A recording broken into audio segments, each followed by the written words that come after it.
যেই মহান রব্বুল আলামিন আমাদেরকে মহা গ্রন্থ আল কোরআন শোনার জন্য এবং বলার জন্য একত্রিত করেছেন।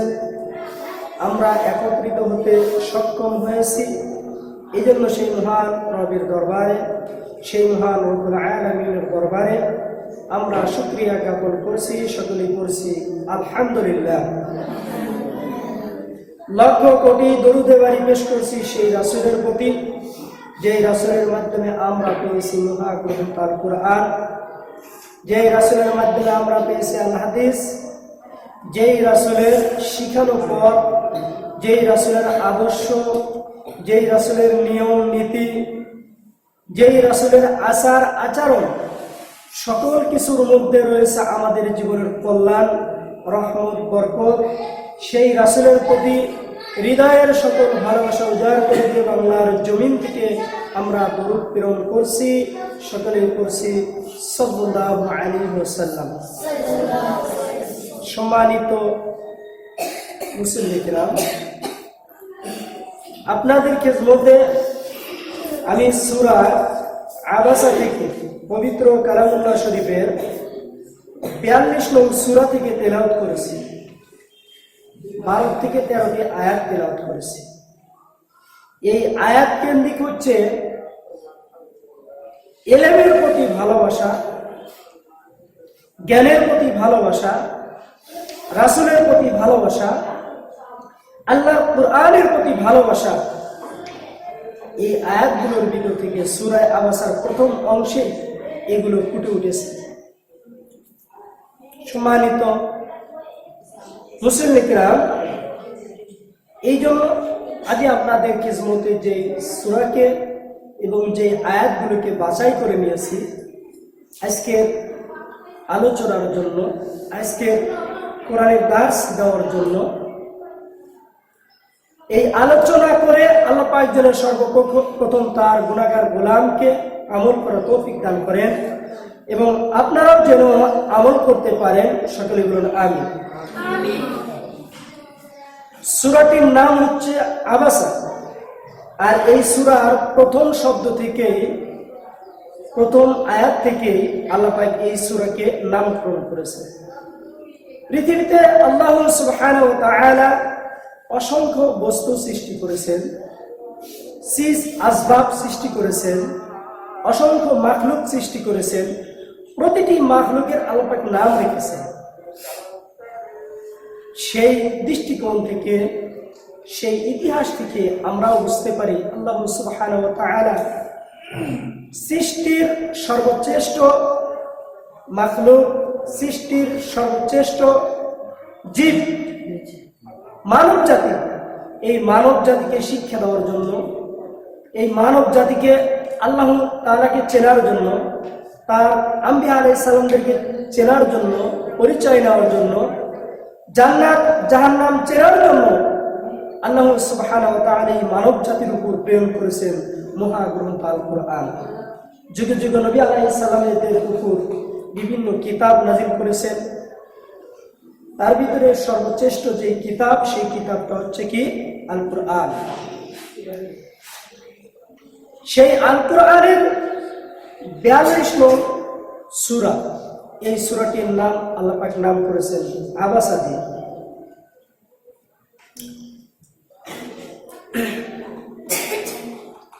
বিসমিল্লাহির রহমানির রহিম।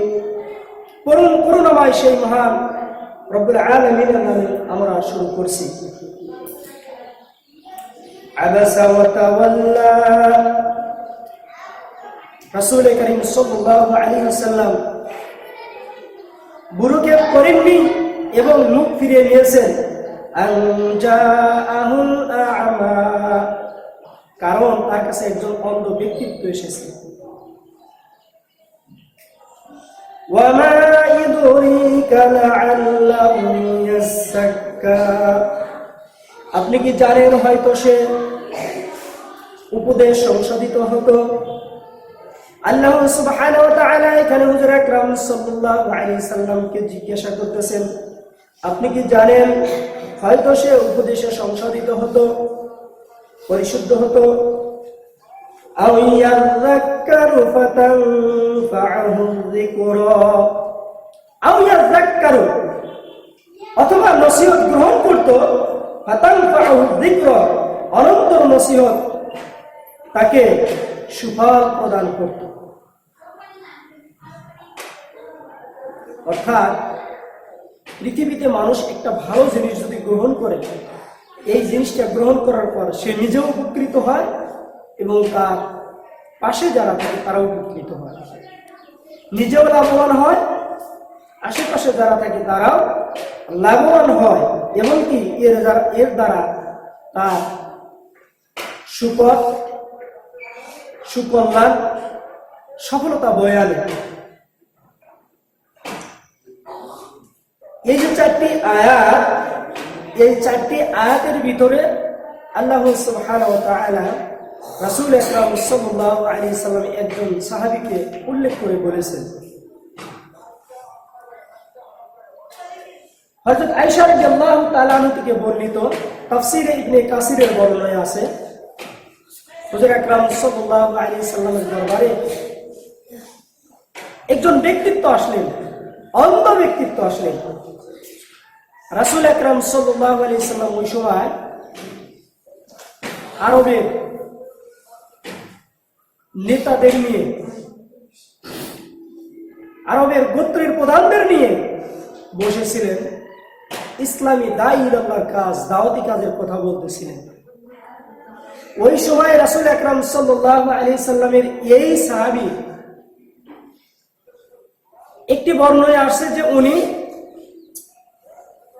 রাসূল আকরাম সাল্লাল্লাহু আলাইহি সাল্লামের নবুয়তের জীবনের প্রথম সময়ে সাহাবী এবং মুসলমান ইমানদার ব্যক্তিত্ব। আর একটি বর্ণনায় আসছে যে উনি ওই সময় ইসলাম গ্রহণ করতে আসছেন। তো হুজুর আকরাম সাল্লাল্লাহু আলাইহি সাল্লামকে প্রশ্ন করলেন, জিজ্ঞাসা করলেন, ইয়া রাসূলুল্লাহ, আমি ইসলাম সম্পর্কে জানতে চাই।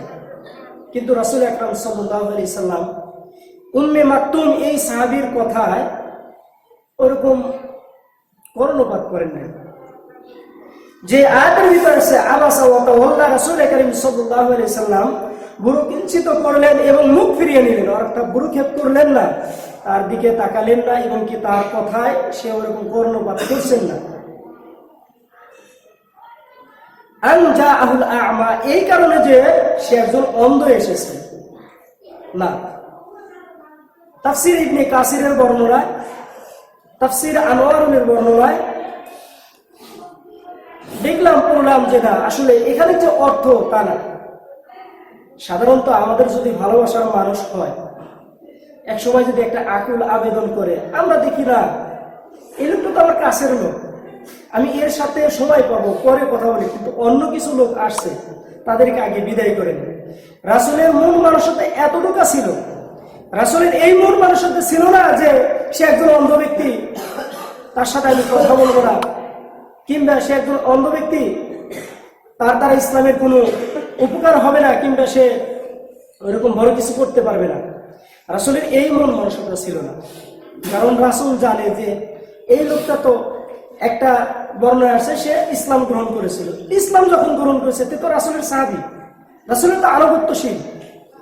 এই দৃষ্টিকোণ থেকে রাসূল আকরাম সাল্লাল্লাহু আলাইহি সাল্লাম উম্মে মাকতুম রাদিয়াল্লাহু তাআলা আনহুর কথা এরকম ভাবে কর্ণপাত করেন নাই, এবং কি ওইদিকে অতটা খেয়াল না করে ওই সময় যেই ব্যক্তিরা ছিলেন তারা মিস্টার ইবলিসের বন্ধু, আবু জাহেল, উতবা, শাইবা, মুগিরা,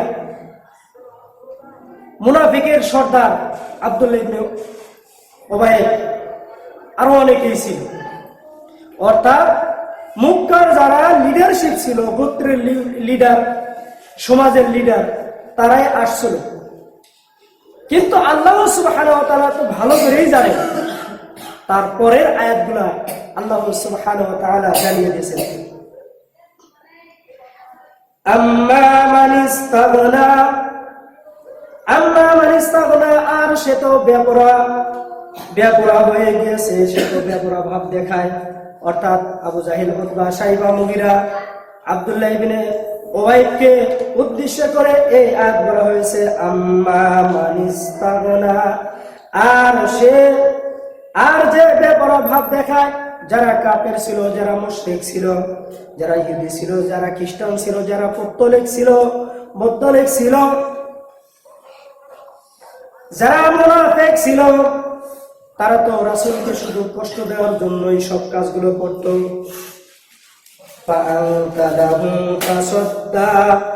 বস্তুত আপনি তার ভাবনায় পড়েছেন।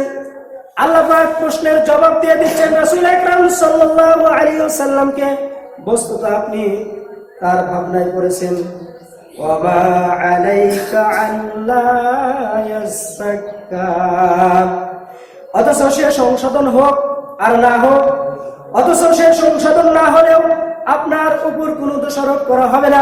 অর্থাৎ রাসূল আকরাম সাল্লাল্লাহু আলাইহি সাল্লামের দরবারে যারা আসছেন, এরা যদি নসিহত কবুল নাও করে, এরা যদি ইসলাম গ্রহণ নাও করে, এরা যদি আপনার দিন নাও মানে, আপনাকে রাসূল নাও মানে, কোরআনকে নাও বিশ্বাস করে, হাদিসকে নাও বিশ্বাস করে, তাতে আপনার কোনো দোষারোপ করা হবে না।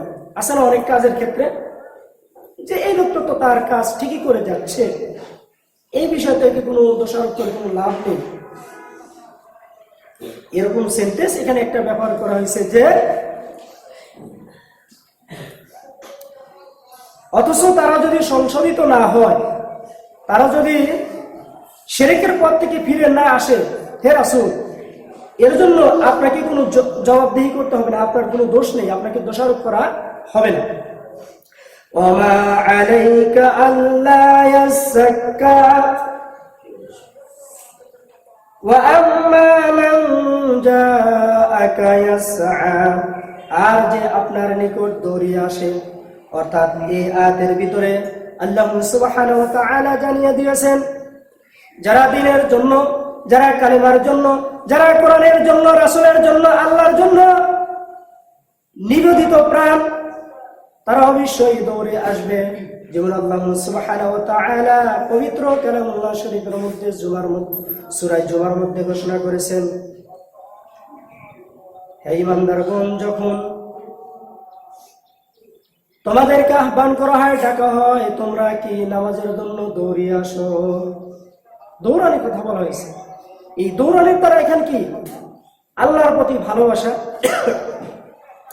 রাসূলের প্রতি ভালোবাসা, এই কোরআনের প্রতি ভালোবাসা, দ্বীনের প্রতি ভালোবাসা, কালিমার প্রতি ভালোবাসা, এটার বহিঃপ্রকাশ। অনেক মানুষ আছে, দেখা যায় কি নামাজের জামাত চলে গেলে ইস, জামাতটা ছুটে গেল রে, মানে কি জানি হারাইছে, মানে সে ৫ ওয়াক্ত নামাজ জামাতে পড়ার কারণে তার ভিতরে এমন একটা অবস্থান তৈরি হয়েছে যে সে যদি জামাতে নামাজ না পড়তে পারে, অনেক সময় মনে হয় যে মনে হয় নামাজই পড়ি না, এরকম মনে হয়। তাহলে এই দ্বীনের প্রতি যাদের এই ভালোবাসা থাকবে, যে দৌড়ে আসবে, পরের আয়াতে আল্লাহ পাক দেন ওয়া ইয়াখশা, এবং সে আল্লাহকেই ভয় করে। অর্থাৎ যেই ব্যক্তির ভিতরে এই আচরণ আসবে, যেই ব্যক্তির ভিতরে এই পরিবেশ আসবে, দ্বীনের কথা শোনার সঙ্গে সঙ্গে সে ভয়ে কম্পিত হয়ে যাবে। দ্বীনের কথা শোনার সঙ্গে সঙ্গে সে জড়সড় হয়ে যাবে। তার কান, তার চোখ, তার মুখ, তার হাত, তার পা, সকল কিছু আল্লাহ সুবহানাহু ওয়া তাআলার কোরআনের জন্য হয়ে যাবে, রাসূলের হাদিসের জন্য হয়ে যাবে। ওই সকল ব্যক্তিদের ভিতরেই তৈরি হবে ওয়া হুয়া ইয়াখশা, এবং সে আল্লাহকেও ভয় করবে, এবং কি দ্বীনের কথা শোনার জন্য, কোরআনের কথা শোনার জন্য, হাদিসের কথা শোনার জন্য সে দৌড়ে আসবে। তার ভিতরে এমন একটি ভয় সঞ্চয় হয়। এই জন্য সম্মানিত উপস্থিত, আমাদের ভিতরে যখন এই পরিবেশ, এই অবস্থা তৈরি হবে, ওই সময় বুঝতে পারব যে আমাদের ভিতরে সামান্যতম কিঞ্চিত পরিমাণ আল্লাহ এবং রাসূলের প্রতি ভালোবাসা সৃষ্টি হতে যাচ্ছে, সৃষ্টি হয় নাই, সৃষ্টি হতে যাচ্ছে। আর আমাদের এমন পরিবেশ, এমন অবস্থা, আজান হয়ে যাচ্ছে, আমাদের খবর নাই। মুয়াজ্জিম প্রতিদিন 5 বার করে আমাদেরকে ডাকছে, আমাদের কোনো খবর নেই। না আছে নামাজ, না আছে পর্দা, না আছে হালাল হারাম, না আছে ইসলামী শরীয়ত, আমাদের ভিতরে কিছুই নেই। যতক্ষণ পর্যন্ত আমাদের ভিতরে আল্লাহর ভয় সৃষ্টি না হবে, জাহান্নামের ভয় সৃষ্টি না হবে, ততক্ষণ পর্যন্ত আমরা আল্লাহ এবং রাসূলকেও ভালোবাসতে পারবো না। কেমন করে ভালোবাসবো? আমার ভিতরে তো ভয়ই নাই। আর যখন আমার ভিতরে এই ভয় আসবে, ওই সময় আমার আপনার অবশ্যই আল্লাহর প্রতি ভালোবাসা সৃষ্টি হবে।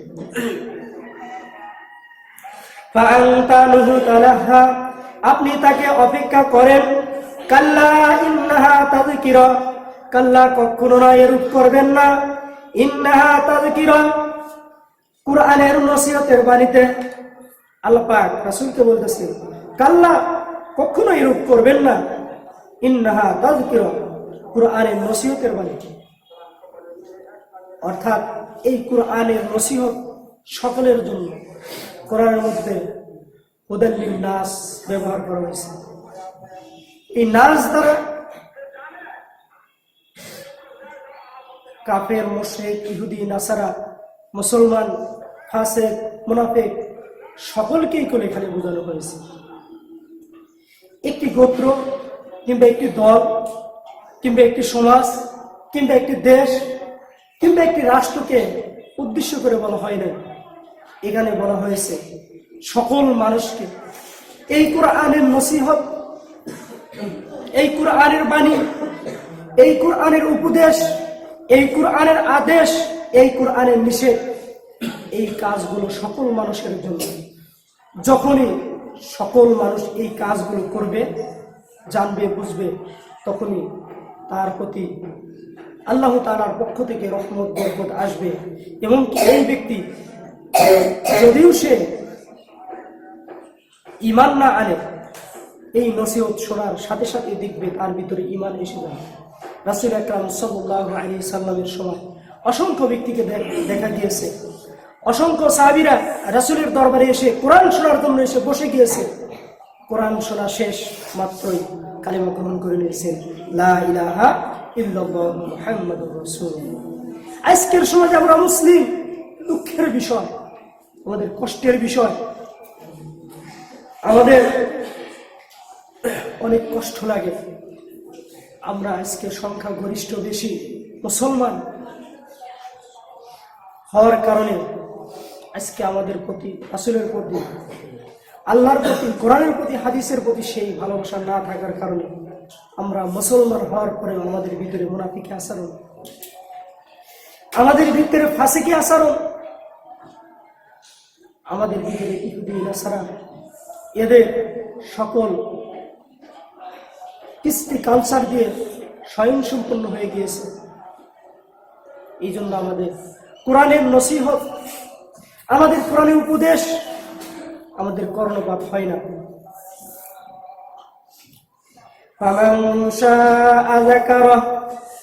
সুতরাং যার ইচ্ছা সে গ্রহণ করুক, আর না হয় সে না করুক। আল্লাহ পাক এই আয়াতে জানিয়ে দিয়েছেন, হে রাসূল, হে হাবিব, আপনার দায়িত্ব হচ্ছে, আপনাকে আমি একজন উপদেশ হিসাবে পাঠিয়েছি। আপনি মানুষকে নসিহত করুন, উপদেশ করুন। চাই কারণ মনে সে কোরআনের কথা শুনুক, গ্রহণ করুক, তার বাস্তব জীবনে এর রূপ দিক। তার 3.5 হাত বডির ভিতরে আমার হুকুম, আপনার হুকুম, আমার কোরআনের আইন, আপনার হাদিসের আইন, সকল নিয়ম নীতি সে স্বয়ং সম্পূর্ণ করে শোনায়, মানুষে পরিণত হোক।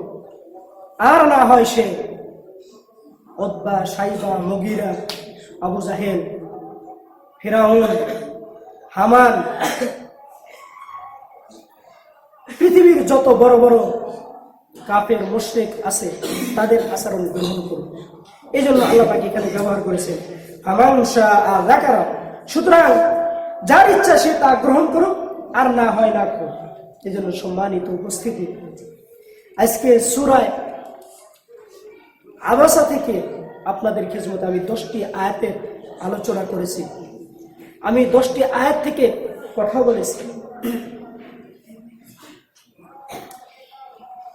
এই আয়াতগুলোর ভিতরে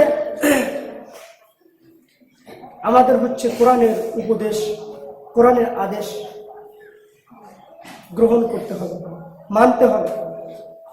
আর যদি আমরা এটা মানতে পারি, এটা আমাদের জীবনে আমলে আনতে পারি, তাহলেই আমরা সোনার মানুষে পরিণত হব, পরশ পাথরে পরিণত হব।